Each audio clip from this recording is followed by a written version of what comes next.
After I'm done here today, I'm going to put online the equations necessary to have unlimited energy just to say you to the world. Interesting. Okay, so can we get Dr. Yu out here, Rob, if you don't mind? Yes. You guys have never met.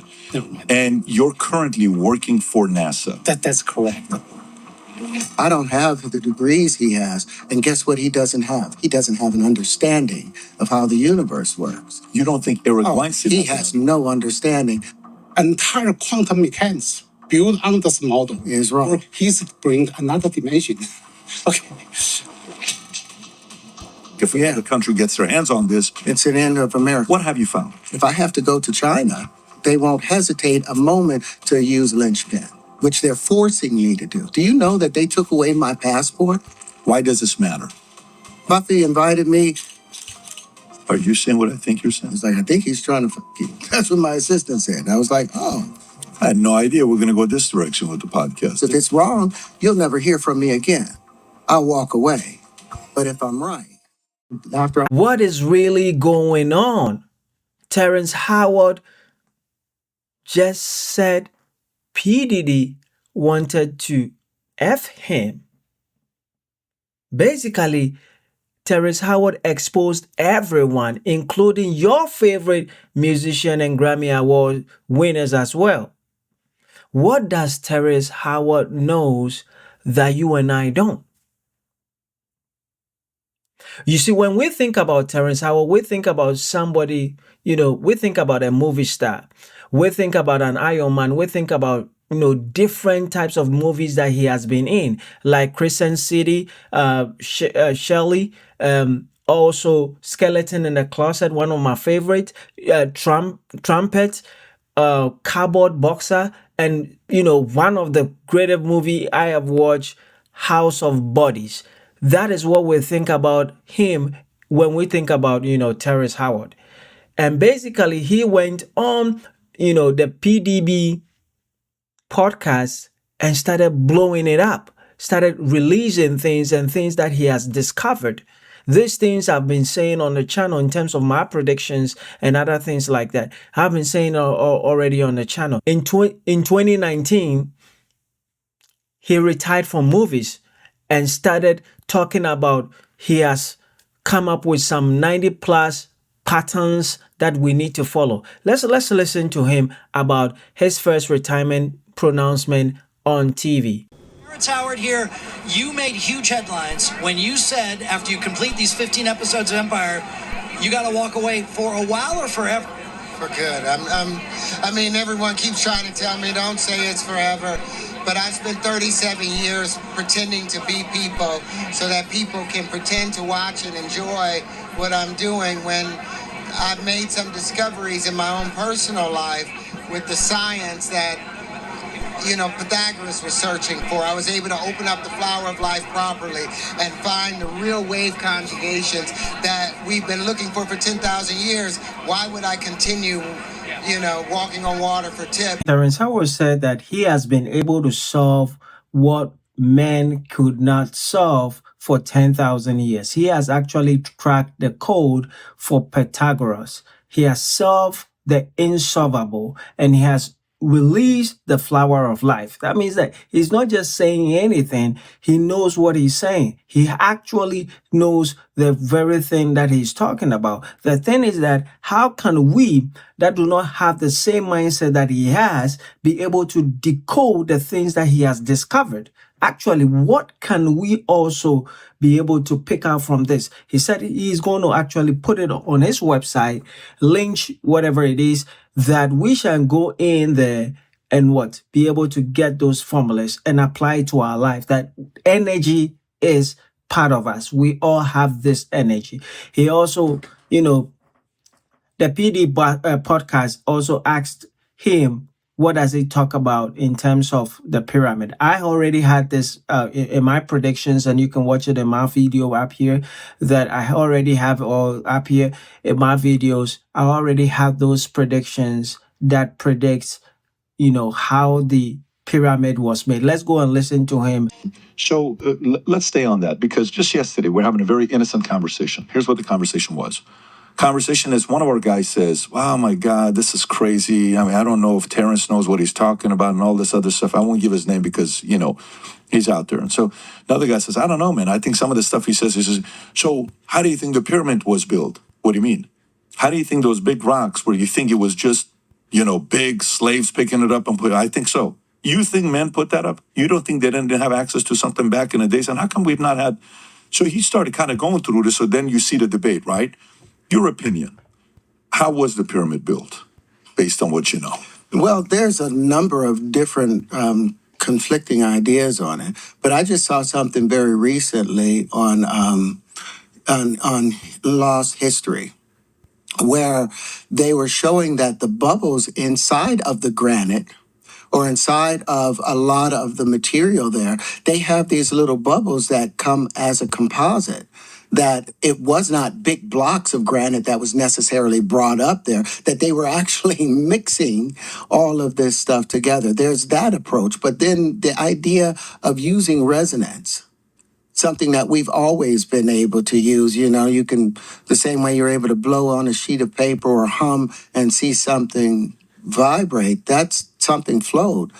That's something that's always been used. And the amount of songs, like if you think about the walls of Jericho, and they went around it 7 times, singing, hitting a particular tone, and using harmonic or sympathetic harmonies to either break or to bring things together. There's a number of ways of using frequency. That's how I think all of that stuff was built. I think it was done using harmonic resonance. Interesting. Interesting indeed. That is all Patrick Bet David is going to say, because these are interesting revelations that Terrence Howard is given in terms of how the pyramid was actually built. It's very fascinating.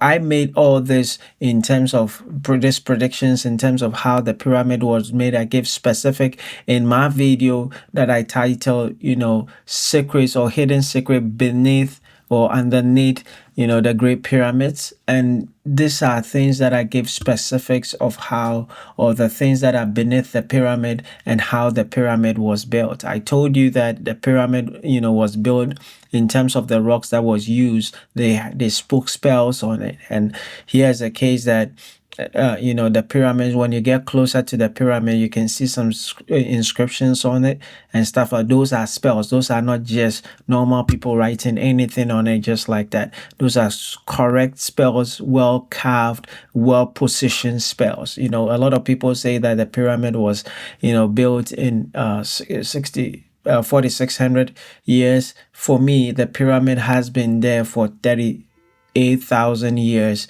608 years. So these are things that in generations and generations, the pyramid has been there. I told you that, the world has been destroyed 5 times. We're on the 6th world. These are all discoveries that is going to come in light.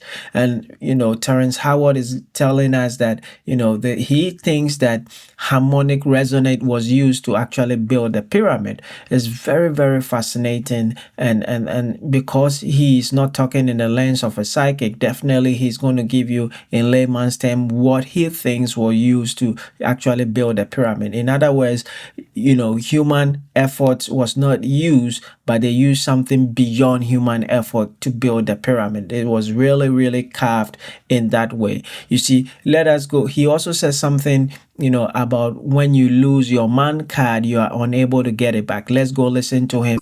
Why do you think that is? What the creative side is? Well, because losing out money, you got to take drugs. You're going through so much shit to try and deal with life. You are literally, it's an unhealthy space.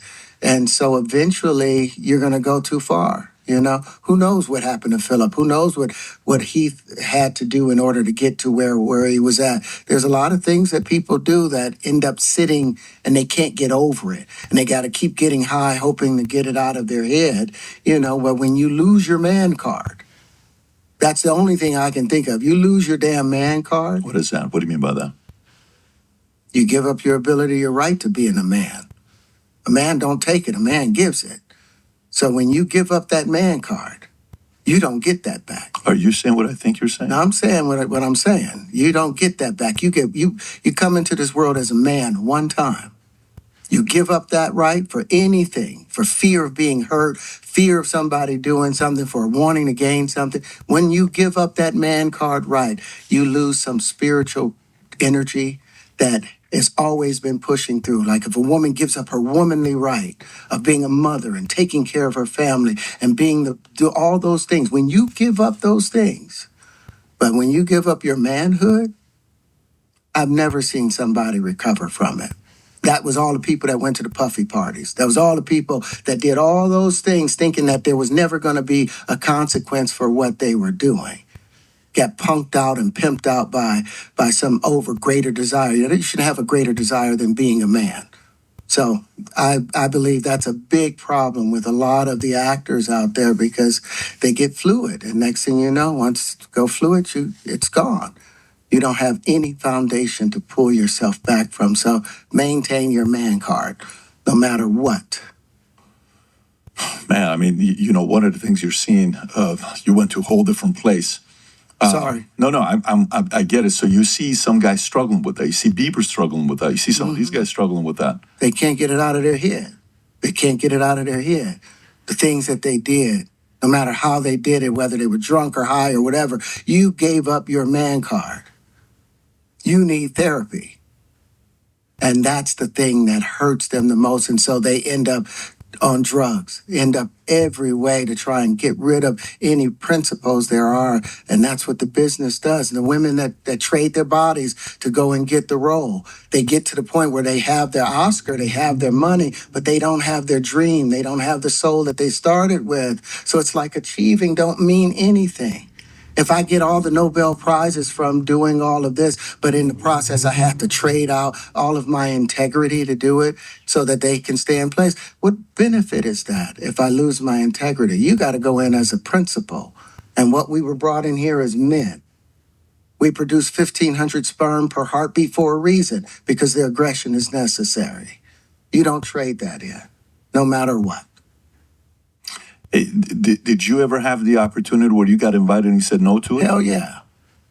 What was the Hell consequences yeah. when you said no? Puffy invited me for weeks, asking me to come and teach him how to, wanted me to be his acting coach for a while. Go there and he's sitting around just looking. I'm like, okay, what's the material you want to work on? He's just looking at me. Then next thing you know, okay, hey, will you help me? I want to hear your music. So I come over there and I play the music. And he's sitting there just looking at me, like waiting. Okay. So then my assistant was like, he wants to hang out with you next week. And I was like, for what? He's like, I think he's trying to fuck you. That's what my assistant said. I was like, oh, okay. Now I get it. So now no more communication. Now you know to be hands off with somebody. A number of producers come in and make the approach, and you threaten to punch them in the mouth, or threaten to knock their head off for talking to you or looking at you like you're a woman. When you approach a real man about his masculinity, you're going to get a real reaction back. It's a difference when a guy walks in a room and when a man walks into a room. And a man don't take the same things that a guy will accept. So always be the man in the room. And that's always been my whole thing, and have lost businesses because I don't bend over in that way. I don't compromise. I don't play gay roles. I don't kiss a man. I don't do that shit because the man card means everything. Me, that is truth. A man card means everything to me, but some people it doesn't. That's their opinion. But if you literally what he's saying is that when you give something out that is precious to you, like your integrity, you cannot get it back. It's not something that you can loan to somebody and try to get it back. You cannot get it back. And he's saying that people in the industry has given out a lot of things to be where they are. And they are trying to get what they gave back, but you can't give it back because you trade it in. If you trade something with me, it's something you can't get back because I gave you something in return, right? And you cannot get it back, especially when it's not material stuff. You cannot get it back. So we should be careful of the things that we normally trade in to be in the position that we are in. So trying to be like somebody, trying to portray yourself and then be at the top, there are certain things that they sacrifice to be at that top. And make sure that you don't sacrifice things that you cannot get back. Man thing is very important. Thank you guys for watching.